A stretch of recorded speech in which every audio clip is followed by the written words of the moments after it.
Yo, what's going on, and welcome back to another Genshin Impact video. And today we're going to be talking about the Crimson Wish, which is at the Frostbearing tree here. Now, if you're like me, then you may have already collected all of your Crimson Agates, and you want to get the rest of the rewards because there's some pretty decent stuff from this tree, right? The crown, very valuable for your characters upgrading their talents, as well as this glider that looks pretty sweet, and then lots of stuff along the way.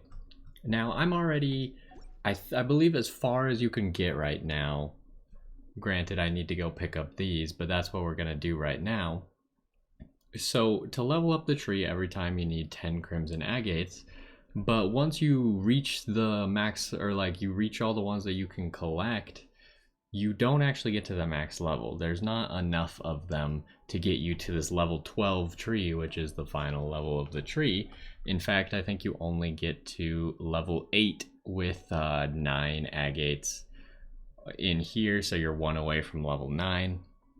But there's this neat thing that the tree does for you called this Crimson Wish, which will essentially generate 5 areas where there's an agate every few days. I think it's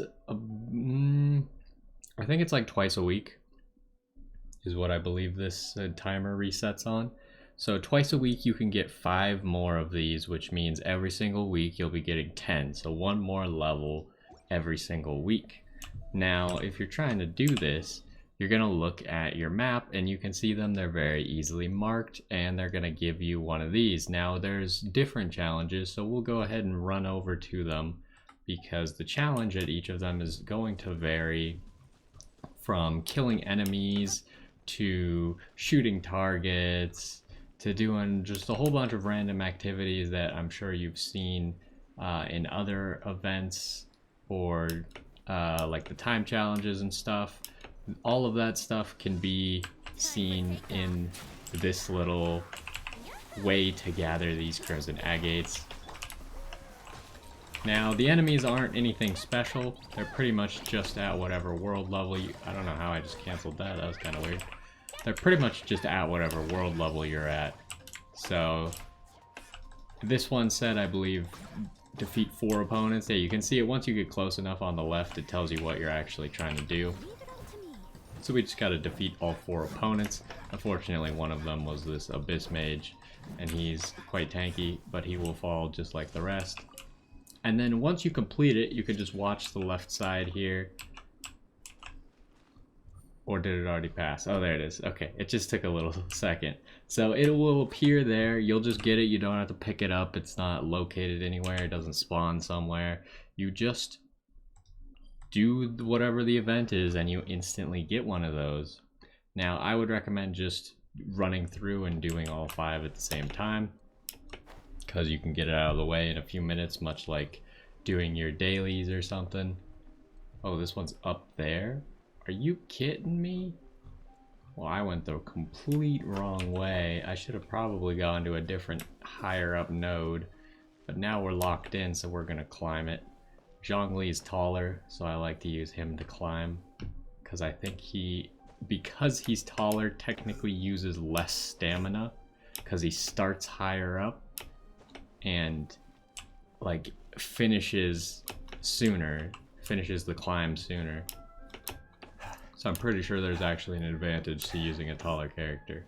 I could be wrong, because I know that like when I use Klee to climb, she jumps really high. I think she jumps way higher than like Zhongli does. You can see she makes like really big leaps compared to Zhongli was making like pretty small leaps.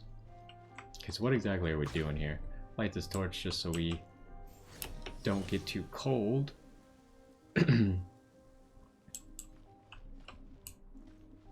That was not it.